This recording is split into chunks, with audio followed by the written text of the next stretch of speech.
Please welcome Chairman of the Milken Institute, Michael Milken.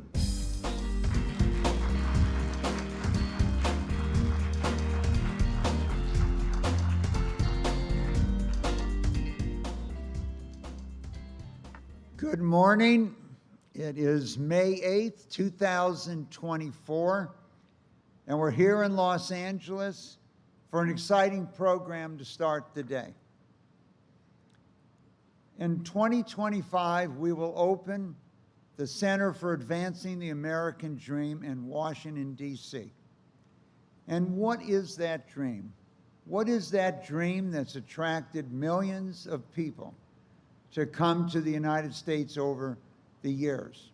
It was defined during the Depression as a dream of a land where you could rise up not on who your parents were, where you went to school, what your religion was, what your race was, but on your own ability.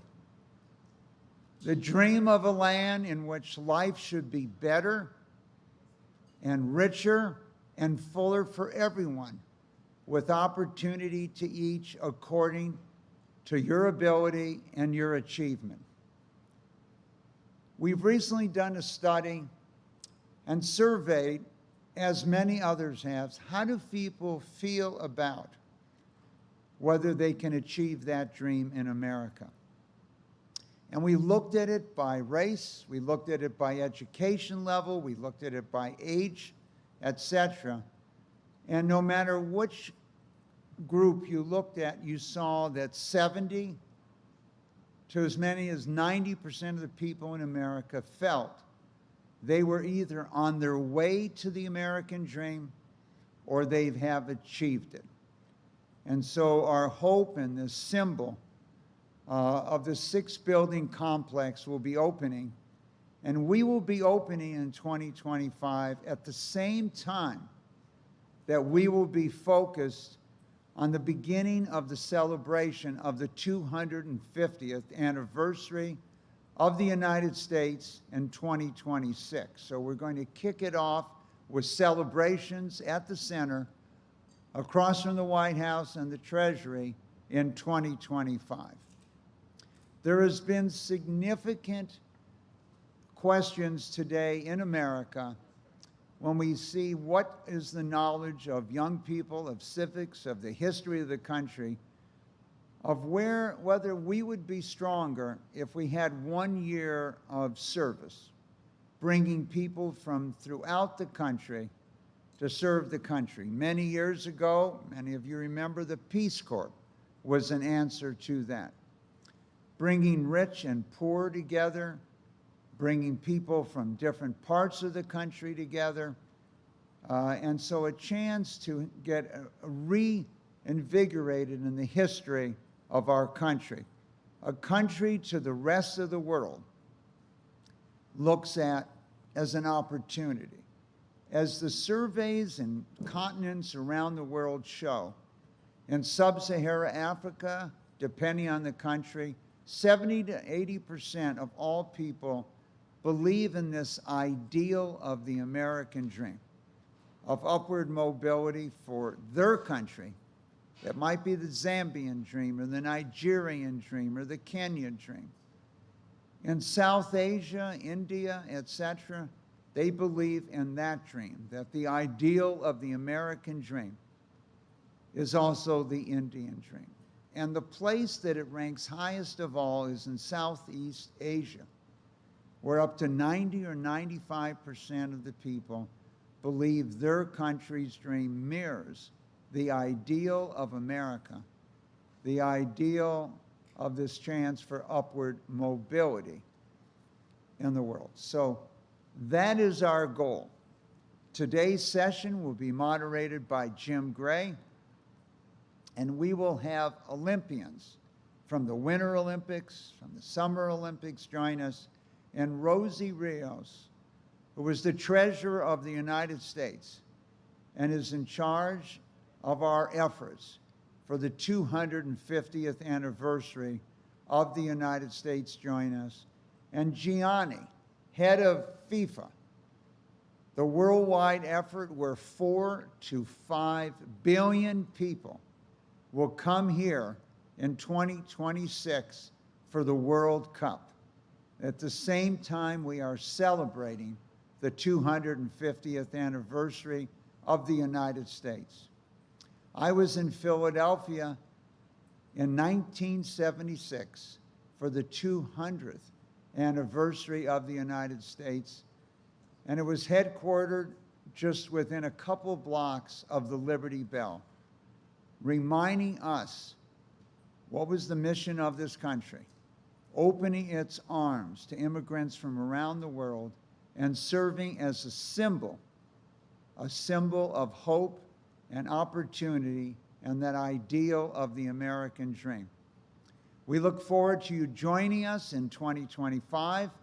And now we'd like to introduce you to our panelists and thank you for joining us today.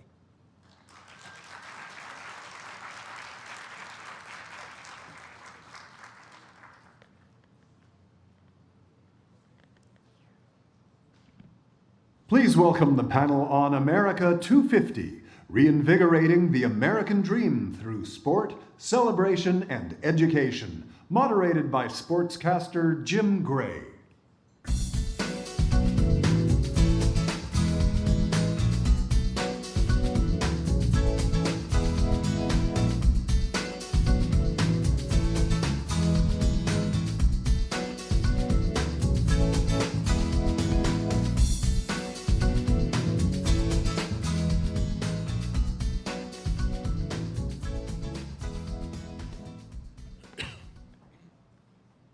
Well, thank you all for joining us, and before you leave, let's all thank Mike Milken for this conference, for everything that he does, not only here in this city, but around the country and the world. It's beyond belief, and it's so great to be with all of you. I wrote a book, Talking to Goats, and now I get to sit with 4 goats, and I know you take that as a compliment because they are the greatest of all time. I'm so pleased to be able to sit next to Janet Evans. First met her when she was 15 years old and interviewed her. So she's only 28. So I haven't known you that long. And we'll just kick it off. So it's a huge year, 2026. And Johnny, we'll start with you since you're bringing the biggest event in the world to our city and our country, along with Mexico and Canada. Your awareness of what is going on with our 250th anniversary pales in comparison to what it is, the event that you'll put on where billions are watching. How do you intertwine the two, however, knowing that, you know, it is a huge celebration for the United States? Well, good morning to everyone. First of all, welcome. Thanks again for having me here in this incredible company. I mean, this is really a unique panel of top people.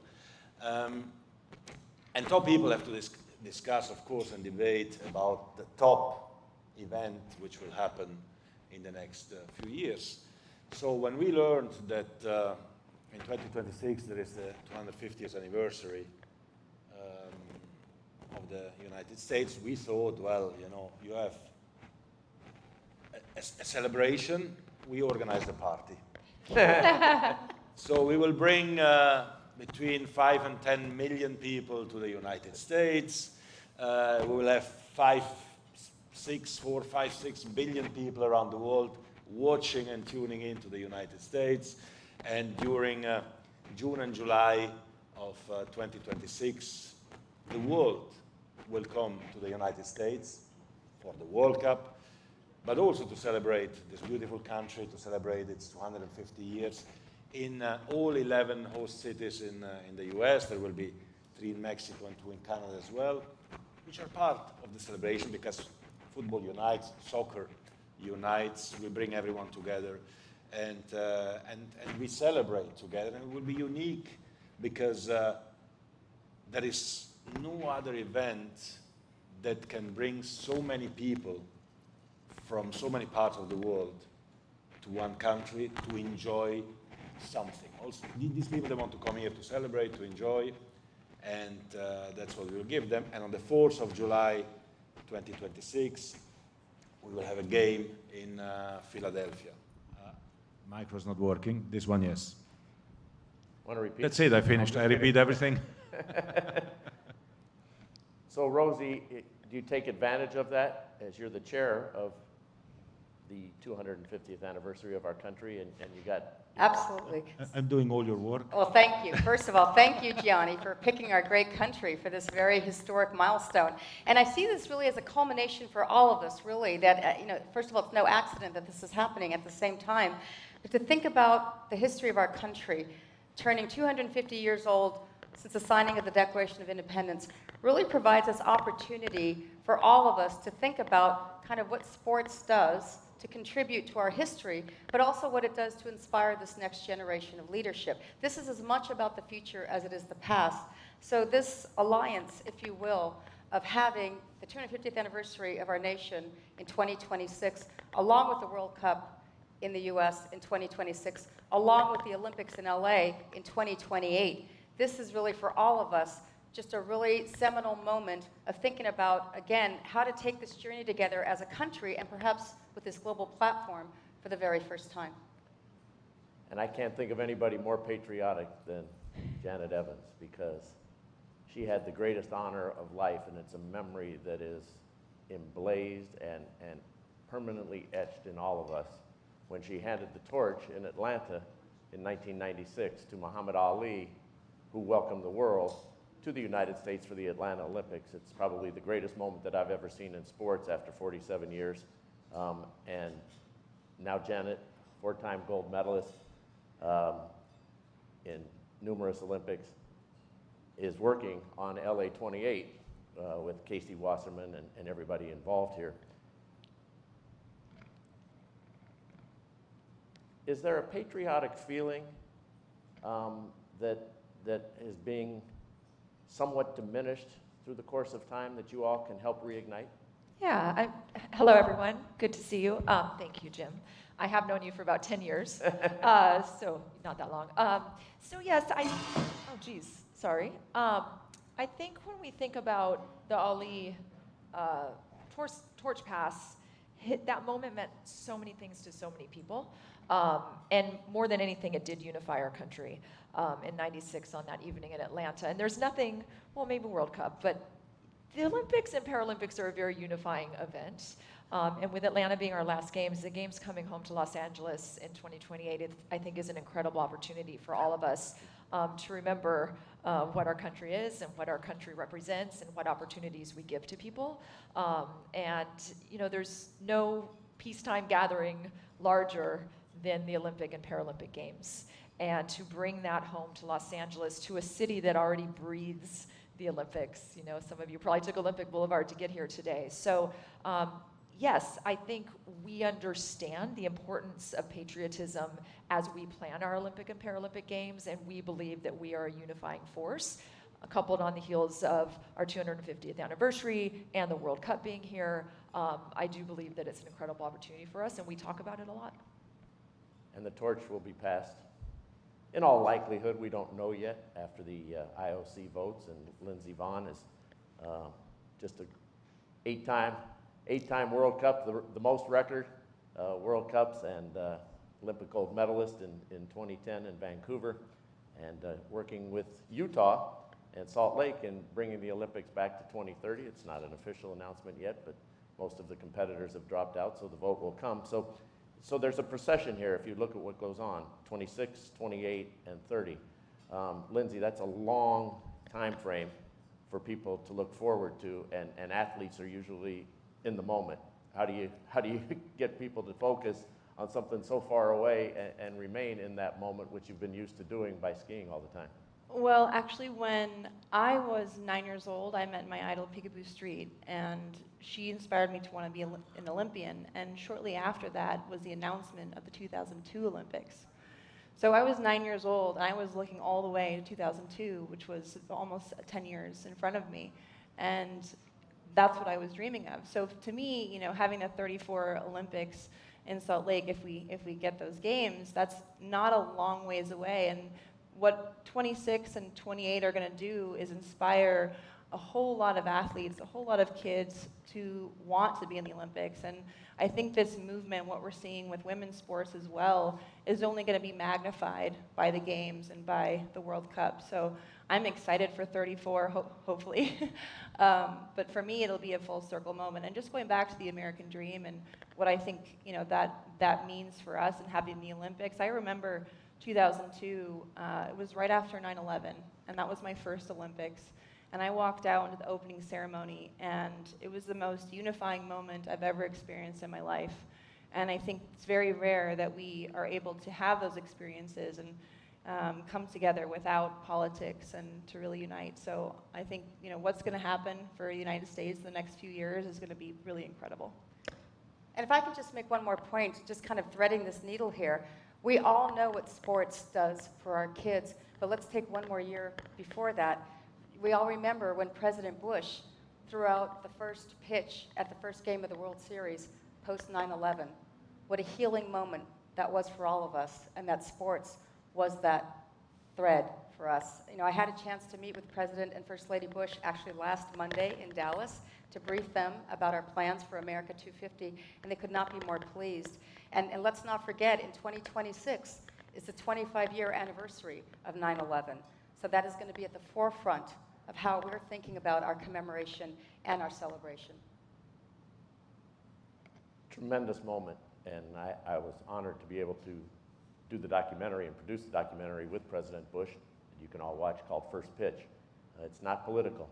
It's about healing our country, and it was a great, great moment that we're going to grieve, we're never going to forget, but we're going to play baseball, much like FDR said, and it was just a spectacular moment right next to Muhammad Ali, the two best moments that I've seen.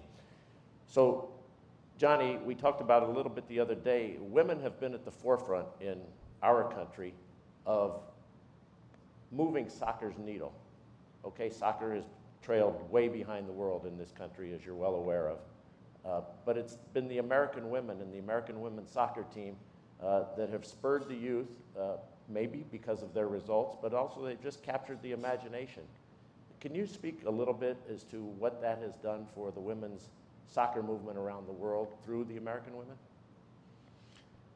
Well, the American women's team, of course, has been for many years the #1 team all over the world.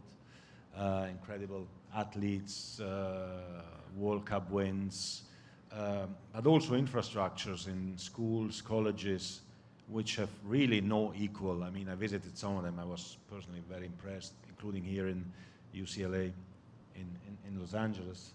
What is done for the girls in universities for the sport is incredible and is unique. And that's also one of the reasons why I'm very happy, being proud father of 4 daughters, that we moved to the United States because the facilities and so on here are incredible. To come back to soccer. Football, we'll call it football. You gave me a football the other day. Yeah, football. Well, okay, let's clarify that as well. You know, we, outside of this country, we call football a game that we play with our feet, right? You in this country, you call football a game you play with your hands. We call it football because we play with our feet. Now, I don't know who's right, who's wrong. Let's, we can call it soccer or football. We know what we mean. I will call it sometimes football, sometimes soccer. I don't think Roger Goodell wants to call this game handball. I don't know, but we can ask him maybe. Let's see. The important is that everyone has fun and enjoys. But what I wanted to say is that this movement of girls and women's football in the United States has inspired really the rest of the world. Women's football is much, much younger than men's football. Men's football started over 100 years ago. The first World Cup was in 1930. The first Women's World Cup was only in 1991. So this allows many countries, many new countries, to come up. What do they have to do? They have to try to emulate what is happening in North America, what is happening in the United States, to create structures and infrastructure specifically dedicated for women and women's sport, and create a movement which is incredible. the last World Cup, the last Women's World Cup in Australia and New Zealand had 2 billion viewers. 2 billion viewers. Over 2 million in the stadiums. The final between England and Spain, 250 million viewers. This is much, much more. It's almost double than the Super Bowl, right? For the Women's World Cup final. So the way women's football has exponentially been growing all over the world has started here. But as sometime the, I don't know if there is an expression in English, the student surpasses the master, or I don't know. Other parts of the world, other countries of the world, well, they've learned fast, and they are investing, and they are working hard, and so suddenly, you know, United States is not world champion anymore. So you need to come back strong to make sure that we can continue celebrating. The difference between the World Cup and the Olympics to soccer players and the teams is what, Gianni? Can you explain? Is it equal? Is one higher than the other? The World Cup seems to be what everybody points to, but there's tremendous celebrations around the Olympics. Can you distinguish the difference for us? When it comes to the Olympic soccer tournament, for the women it is practically the same as the World Cup, with one big difference though, is that it's only 12 teams participating, whereas in the World Cup we have 38 teams, and we open the doors to many, many other teams around the world. And as a matter of fact, growth has happened incredibly around the world in women's football in the last decade. We had we went from 130 countries participating in the qualifications for the 2015 World Cup to 195 countries participating in the qualification for the last World Cup. And we had surprises because Jamaica kicked out Brazil, South Africa kicked out Argentina and Italy, Morocco kicked out Germany. So underdogs supposedly kicked out soccer powerhouses, at least on the men's side, and this is not imaginable in the men's sport. So women's sport is growing in that respect. And in the Olympics, the only issue we have is that we don't have enough teams participating. But let's not forget, it's also a growth in women athletes, but also in the leadership of sports as well. So, you know, if anyone has met Michelle Kang, who's the owner of the DC Spirit, she is making further investments in... I met her. She's amazing. She's making further investments in other female soccer teams. In addition, my colleagues, Sarah Hirschland, the CEO of the U.S. Olympic and Paralympic Committee, and Cindy Parlow-Cohn, the president of U.S. Soccer, this is the first time in history, and my predecessor was John Warner, this is the first time in history that any one of those positions have been held by women, much less all three of them. So those leadership roles are going to be very, very important. And again, culminating with the World Cup in 2026. I mean, let's not forget the countries that you mentioned. You know, think about the United States. We really are a nation of nations. Every country is represented in the U.S. And so even going back to 1776, you know, Alaska was Russia. Hawaii was its own kingdom. California was Mexico. Texas had, you know, 6 flags flying over it at any given moment. We doubled our footprint with the Louisiana Purchase with France and Spain, and interspersed through all of that is the indigenous and slave experiences. So what I like to say is, you know, we are not the world, but the world is us. Wow. That's nicely said. That was very well done. Yeah. I want to ask Lindsay and Janet, there's so much that distracts our youth today. They're kind of addicted to their telephones and their iPads. They have a lot of activities going on. And how do you inspire and motivate them to want to participate in what it is that you all achieved? You know, when there's just such diversity in mental attention. Yeah. Janet, you want to go? You want to go? You go. Okay. Yes, and I have 2 teenagers. Gianni and I were laughing on the way into this room about how much time they spend on their screens. Now your daughters probably do too. But I think one thing we talk about at LA 28 is inspiring that youth. We have $160 million that we are investing in youth sport here in the city of Los Angeles to give subsidized athletic programs to youth around our region. And it gets them off their phones. It gets them off their screens. It gets them into sports they might not know existed. There's sports for disabled children, right? So we have adaptive sports as well. And so for us, we are sport.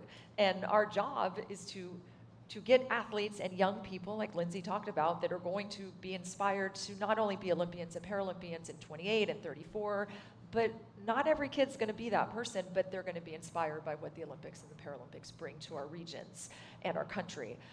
So the youth piece is very important to us, and I think with the Olympics and Paralympics coming to Los Angeles, and then hopefully and most likely so Salt Lake City, we have the opportunity to get kids involved in sports. And I'm not talking soccer and swimming and skiing. I'm talking fencing and badminton and squash. And But you right? can talk as well Yes, about we soccer. can. Of course we can, right? Of course we can, Gianni.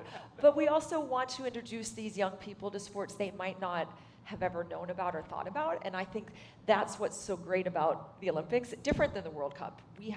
Everyone can find their place at our games for something that interests them. I agree. I mean, I think right now our job is to try to engage the youth in sports and to make sports cooler than their phones, which is a really big challenge. I think one of the best things about the Olympics is obviously engaging and inspiring, but also if you look at 2002 and what we were able to do, we had an endowment where we actually invested back in the community.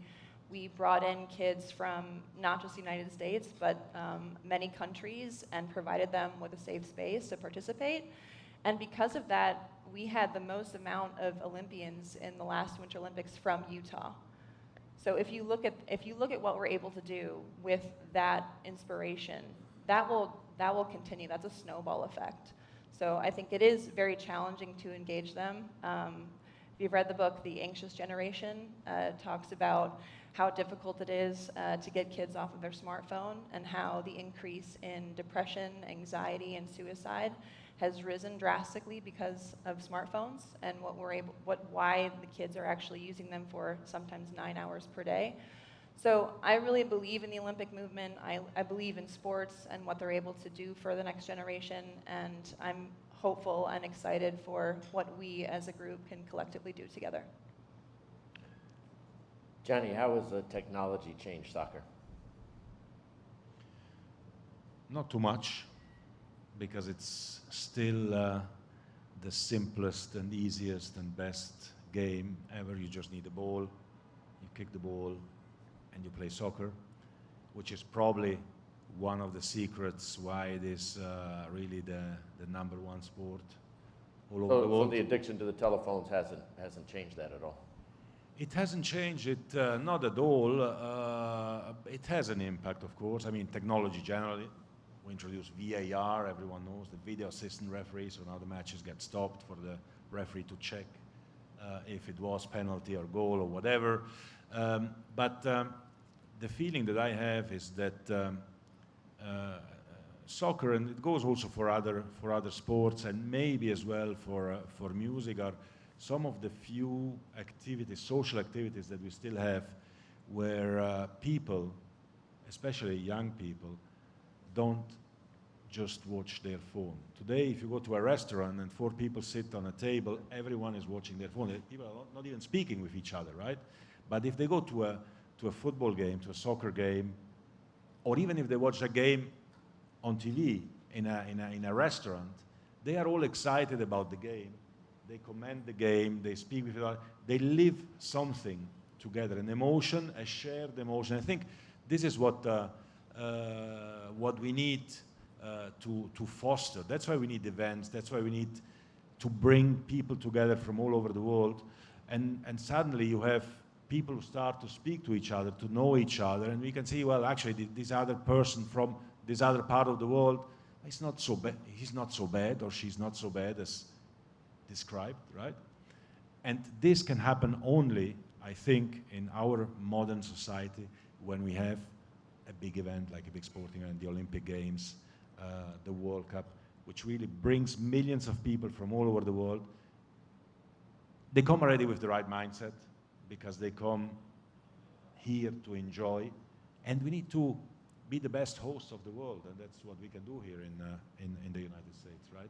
Rosie, how will you bring people together with the celebration? It's such a divisive society that we have right now. The election will probably fracture it even further, and who knows what will be in 2 years. You know, it's no longer a 24-hour news cycle, it's a 24-second shot clock. So how do you make your plans, and how do you bring these folks together so that there can be a celebration without having protests and so forth that we know will occur, but how do you diminish that and try and unify? Well, the good news is we are a bipartisan, I say all partisan, nonpartisan congressional commission. All 24 members are appointed by the House and Senate majority and minority leaders, 16 private citizens, 8 standing members of Congress, 4 from the Senate, 4 from the House. And we've all collectively decided there's no political ideology allowed in any of our conversations. Our goal is to make our experiences very interactive and very physical, and hopefully regain some of that connection that we lost during the pandemic. And so we've also made the decision to establish America 250 commissions in every state. Every state has to be able to tell their own story. And I was one of the speakers at the National Governors Association conference in DC in March, and they couldn't be happier in terms of what we're planning and how we're going to use the states to elevate and plan with them. In fact, as of today, I can tell you, surprisingly, we have 46 state commissions already formed, which is amazing. Again, no party politics allowed. And you know, thinking about this in terms of our youth, we intentionally started our public initiatives focused on youth. So in March, we launched our very first pilot program called America's Field Trip. America's Field Trip is a national student competition asking grades 3 through 12, what does America mean to you? And the beauty of this is the award recipients get to choose from a whole series of backstage experiences, most of which have never been offered to the public before. So it's not just a tour of the Statue of Liberty. You may very well get into the torch or the crown or hear some of the secrets that normally wouldn't be on the public tour. The American History Museum with the Smithsonian, who's also part of our commission, is opening up their vault. You can get a candlelight tour of Golden Gate Park at Fort Point. So again, these are kind of once-in-a-lifetime ways to kind of democratize access for our youth, get them connected in a way, again, and explore our country and its field trip offerings, and hopefully rediscover our country all over again. One other thing about kids that is so important to me. So it took me 5 years, but I passed legislation. If you've seen Women on Quarters, that was my legislation that was passed in 2020. But the beauty of that legislation, after 4 years of Women on Quarters, in 2026, it turns into all coins will be redesigned for the semi-quincentennial. But after that, starting in 2027 to 2030, all U.S. quarters will be redesigned to feature youth sports. So why is that important? Because look, what do kids collect these days, right? When I grew up, we collected stamps and coins and trading cards. Kids today, they collect, likes and followers, maybe video games. So it gives them the ability to go look for their sport, right? Find the quarter that is their sport. But what happens when you touch something? When you touch something tactile, your brain synapses works in a very different direction. You start to feel something. So to be able to connect with something physical, just about everything we're planning in our programming is a physical, interactive experience. And that's going to be really, really important as we think about, again, inspiring this next generation of leadership. I remember the tall ships. Yes. In 1976. Is there going to be a signature type of moment? So we met with Secretary Del Toro, the head of the Navy, and he's taken the lead on that, and we hope to reinvigorate that all over again. So yes, I remember the bicentennial like it was yesterday. I was 11 years old. I do remember seeing on our black and white TV the tall ships coming through the New York and Boston harbors. I remember taking a field trip to the Oakland train station where we saw the Freedom Train that brought around all the national treasures of DC. And yes, I still have my bicentennial quarter from 1976. But more than anything, look, my parents came from Mexico in 1958 to Hayward, California, because my dad was a seasonal migrant worker at the Hunt's Tomato Factory. So I am the American dream. My mom raised all 9 of us as a single parent, sent all 9 of us off to college. So on July 4th, 1976, in Hayward, California, it was a cloudy night, but those fireworks were never brighter. And so for me, this is personal, this is a journey, and I hope to God that my kids feel, and all kids feel, what I felt on that night. Lindsay, let me ask you, the history of the Olympics is so important because that history catapults the next generation and inspires them. Yet, so often now, many just don't know the history, you know. They don't necessarily even know who Michael Jordan is anymore, and they know his shoes. True. You know, they don't have the same feelings that a lot of us had who are in sports, who always refer to the history. How do you, as a great Olympian, and both of you, Janet as well, remind them that the history is what protects the future and builds the future? It's very challenging. I honestly don't know the answer to that question. I think it's our responsibility to try to educate and guide the next generation, and I've definitely done my best to try to pass along what knowledge I have, and to be an example so that, you know, my memory and the memory of my generation doesn't get forgotten. But even, you know, from a skiing perspective, people that I knew growing up, Jean-Claude Keely, Ingemar Stenmark, most people don't know who they are, who are racing today, and I find it to be very sad. You know, I think legacy is so important, and the history of not just sports, but just history in general is so important, and I think our society now is so fast-paced that everyone forgets everything in about 5 seconds, and it's hard. So I don't know the answer to that question. I think what we're doing with the Olympic movement and sports in general is going to help, but I think it's the way we view history as a society that needs to change. I agree with that, and I think it's, on the athlete side, I think it's finding athletes who transcend their sport and make an impression on the conscience of our youth. So Lindsay's a great example of that. You think of skiing, you think of Lindsay, right? Kobe was a great example of that. You think of basketball, you think of Kobe. And I think, like Lindsay said, with this fast-paced moving of youth, you know, Jordan, someone like me, like I'm older, right? And so it didn't transcend quite as much, and that remembrance isn't there. But I think it's taking our athletes, our great athletes that people worship and love and adore, and helping them with that transition and helping them with their platforms. You see someone like Allison Felix, a good friend, a great supporter of our movement. You know, she's doing great things here in the city of Los Angeles and across our country. She's transcended her sport, and she's continuing that legacy, and someone like Allison will be able to inspire youth for years to come. And so I think it's us as a society finding these people that are these incredible athletes, but also have the wherewithal to understand that their platform's important and the desire to continue with their platforms, and celebrating those people and giving them their spaces to continue to inspire. So I remember when the '84 Olympics came here, and I worked for Bud Greenspan, who was a great historian and documentarian of the Olympic Games, and he was just a genius. And he said, you know, we're going to bring out Eleanor Holm Whalen and expose her and teach everyone who she was. Well, she was Jane in the Tarzan movie, and she won gold medals in the Olympic swimming pool. And she was also asked out on a date by Adolf Hitler because she thought that she was pretty in the 1936 Olympics. And Avery Brundage obviously did not allow that. He was the head. So how do you catapult Carl Lewis and make him, you know, everybody should want to touch Carl Lewis in 2028 because he was the star of the '84 Olympics. Can you revive history through the present? I think you can, and I think that's what we're aiming to do at Los Angeles in 2028. I actually spoke to Carl a couple days ago, and Michael Johnson at the same time, and I kind of I told them both, I said, I'm still fangirling over you, but they were my generation. Those were the two great Olympians that, you know, I swam when Michael was running, and I swam when Carl was running, right? And so I think in LA, we talk every day about the incredible legacy that Los Angeles '84 left on our city and our country, and the incredible athletes that came out of those games. Greg Louganis, who now works at LA28, Jackie Joyner-Kersee. And so we do need to revive those athletes, and that's what I love about my generation is I can call Carl and ask him to be in LA in 24 hours for an LA28 event, and he's here. And so that generation is really accessible, and they want to be remembered. And I think the '84 Games bring such positive feelings and emotion from not only our city and our country, but from those athletes that you will be seeing them as the games get closer in LA. They will be a part of what we're doing, and they represent to us America's greatness at those games and in the future as well.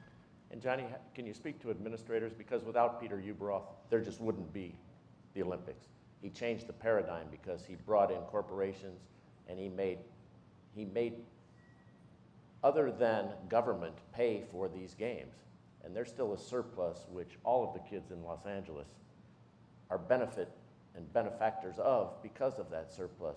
So can you speak to the administration and how important it is to the World Cup that the involvement of other than taxpayers is crucial?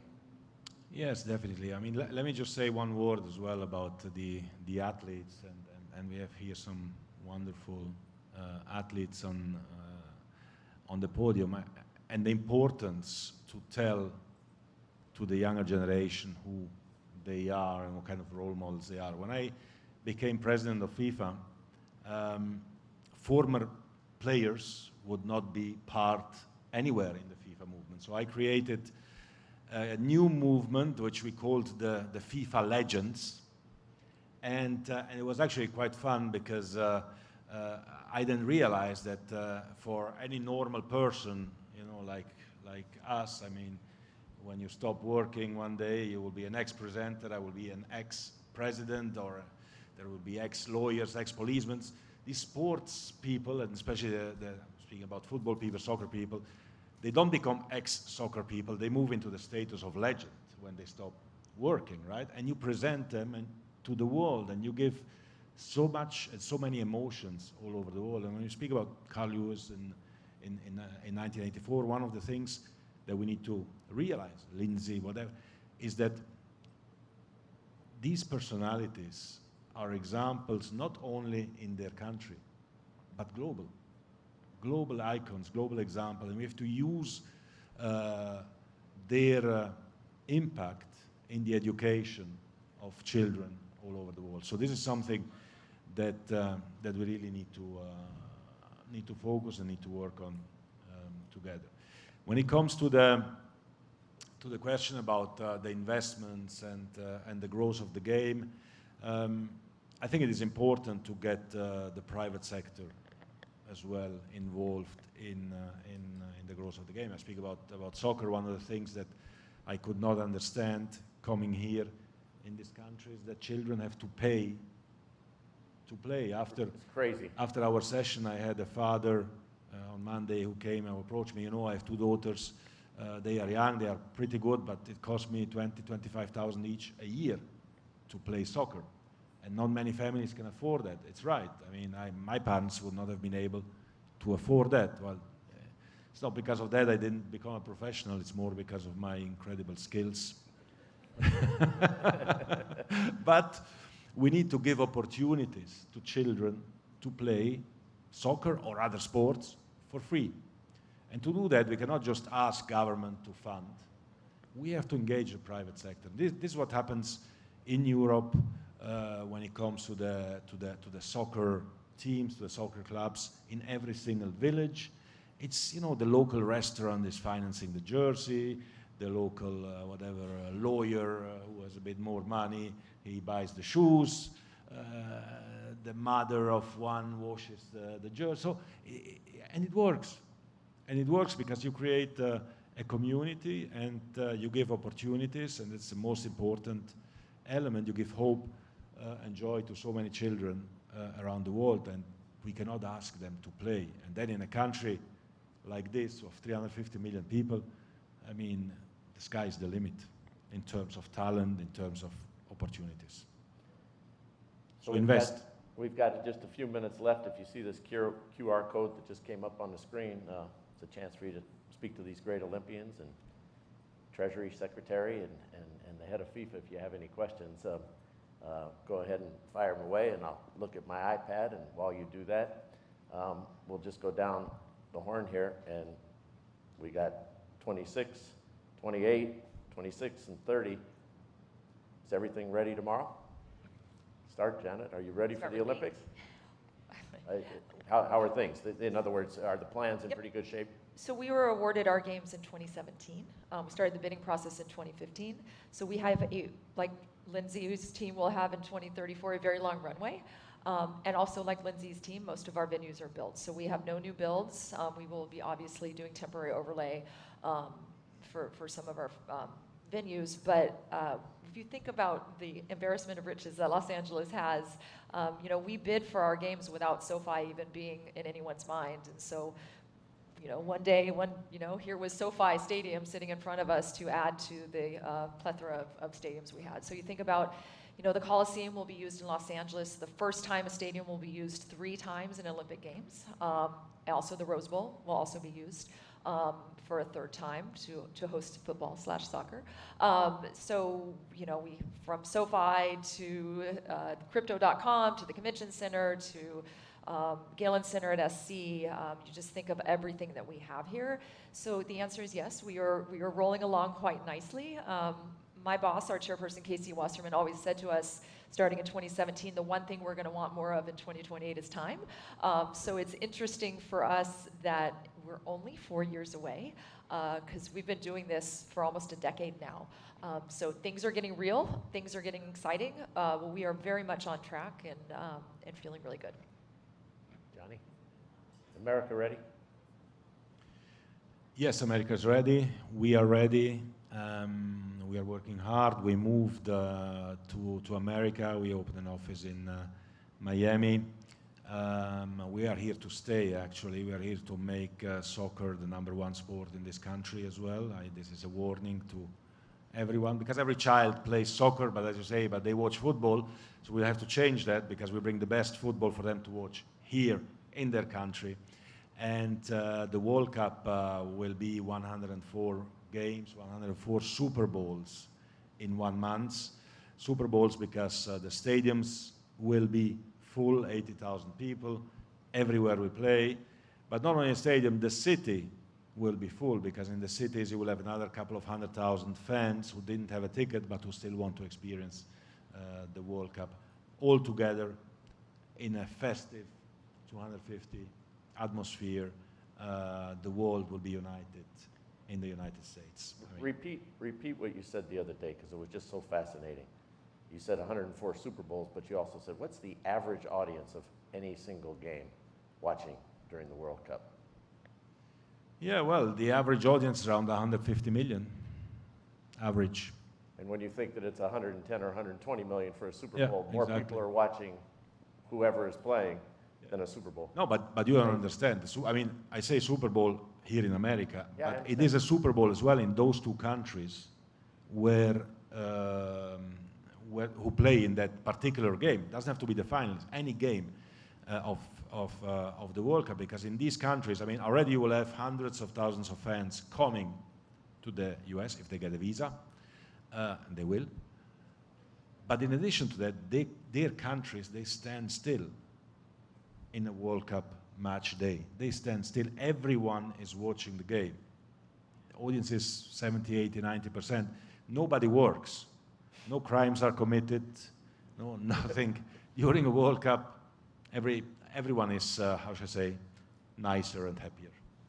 5 billion people, you said, watched the last World Cup. 5 billion people. There are watch 8 the last billion World Cup. people in the world, so it's still a growth sport. No, there is growth possibility, and we target always higher. That's why we're coming here. We come in the #1 country in the world, who I don't understand how you in the #1 country in the world can be satisfied to be number 20 in the #1 sport in the world. So we need to work on that, because you need to be the #1 in the #1 sport in the world. We're working on it. And then we can target the 8 billion all over the world. Let's work on that together. I'm here for that. Rosie, you just said you got 46 commissions, and, Yeah. and you're a couple years away. Are you ready? We're absolutely ready, absolutely. So thankfully, in March, our playbook was unanimously approved by all commissioners. We are ready to go. We already launched, as I mentioned, America's Field Trip as a pilot. We're launching it as a full school year effort starting in September. Last July 4th, we launched America's Invitation, which is basically a video portal allowing the American public to submit their videos about maybe their ideas, their memories of 1976, etc. We have many more things to come. Look for another big announcement coming on July 4th and again in the fall. And look, for us, I mean, we also hit a very big milestone yesterday. My goodness. I pledged when I became chair officially in my first meeting, September of 2022, that we would be the largest congressional caucus on the Hill. We have to have the support of this Congress, and it has to be a public-private partnership. Any federal dollars that we received, I pledged that we would match that dollar for dollar. There has to be skin in the game. Everyone has to feel like this is their commemoration and celebration. But yesterday, we literally hit, just so people know how Congressional Caucus works, these are issue-specific subcommittees of Congress. Not every member of Congress joins them. They have to be really safe in order for someone to join. In fact, just to give you some context, the Adoption Caucus has 145 members, which is very large, considering that the average size of a Congressional Caucus is 20 to 30 members. Yesterday, we hit 150 members, a very big number. Yes, but here's the best part. Ready? If you look at who's joined, it's bicameral, bipartisan, almost exactly half Democrat, half Republican. So are we ready? Absolutely. Not a fair question to you, Lindsay. So we mean, don't even have the games yet, so it's hard to be we don't ready. even have the games yet. We're a couple years out, 2034. But same with Jana. You know, we already have all the infrastructure. So I think that's one of the best things about the Salt Lake bid, is that we, with the endowment, have maintained all of the facilities. Everything is top tier. We still have international competitions, multiple every single year in all of the venues.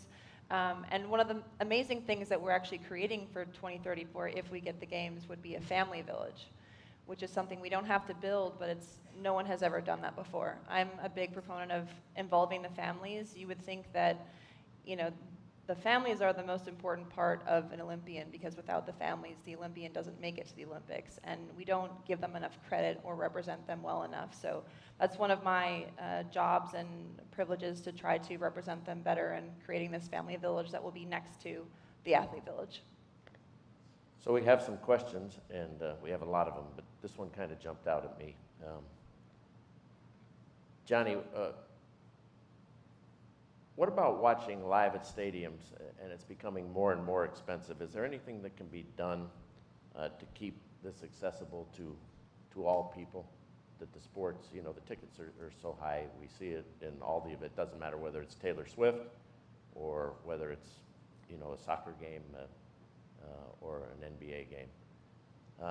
It's an issue, and it's a difficult issue because everybody wants to be able to go.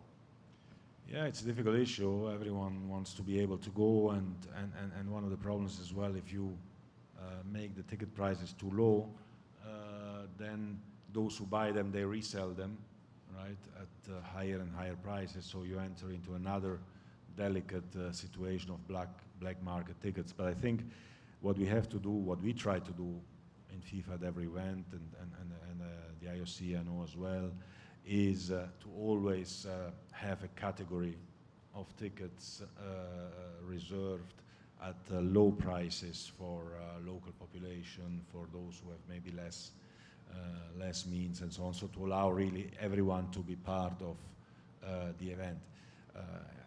In the Olympic Games, there are so many disciplines, so many events, so there are possibilities to feel the Olympic spirit, even if you don't go to the 100-meter final or to a basketball final or whatever. The same in the World Cup. We have 104 games. Okay, the tickets for the final will be expensive.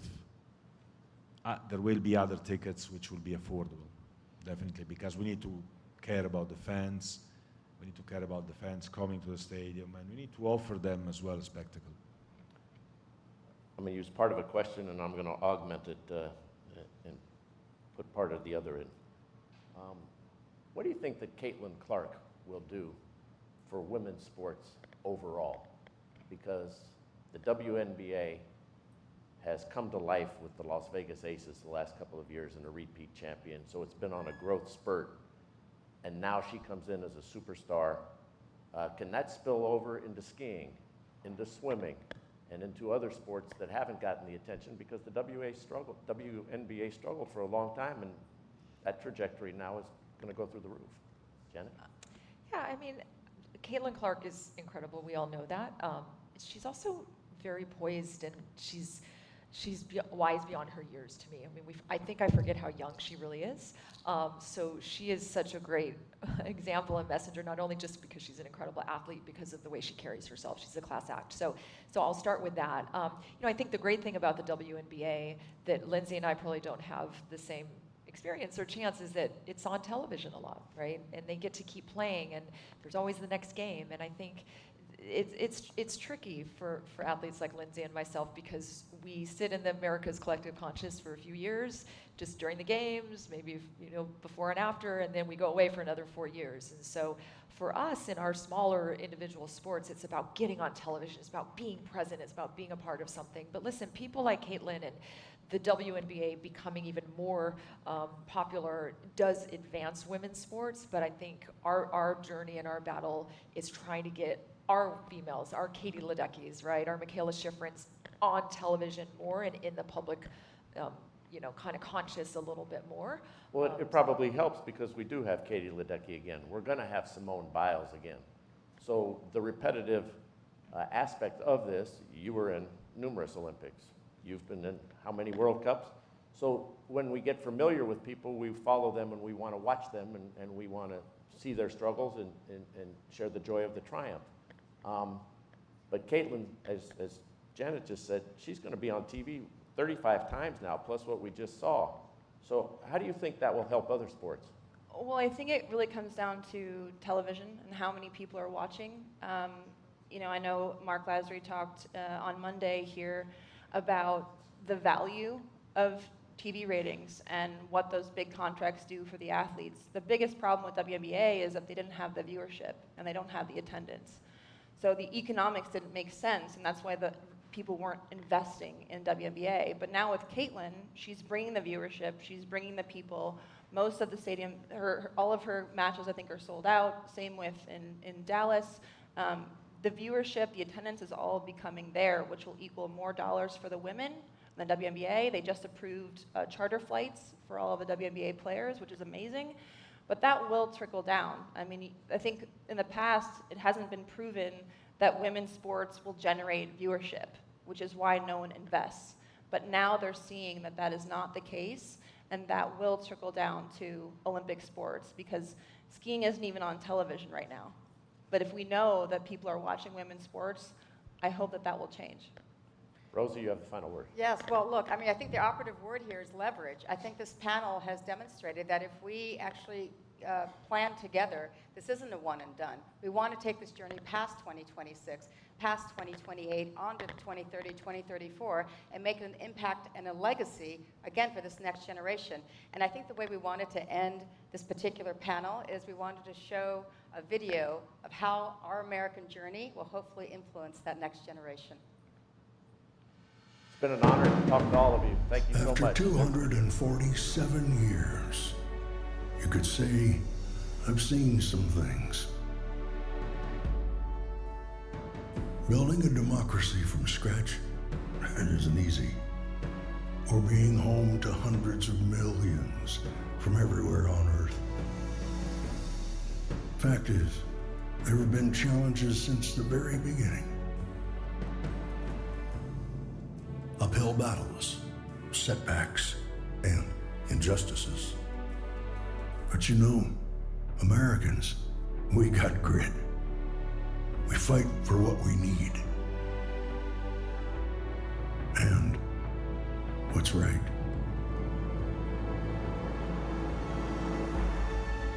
What we want for the next generation.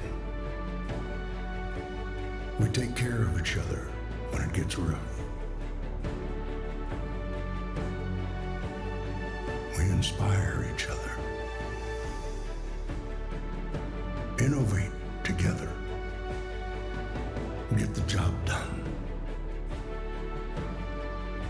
And create so much opportunity.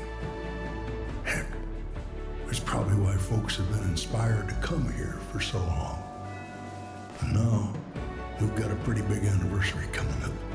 The big 250. So, in honor of that, we're launching America's Invitation. A chance to share your thoughts on our past, the heroes you love, and your dreams for the road ahead. Because your dreams will be our future. Your story is the American story.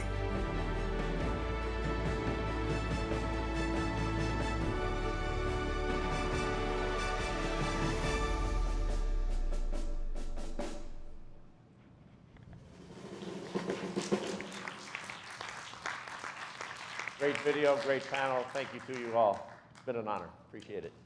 Enjoy the conference.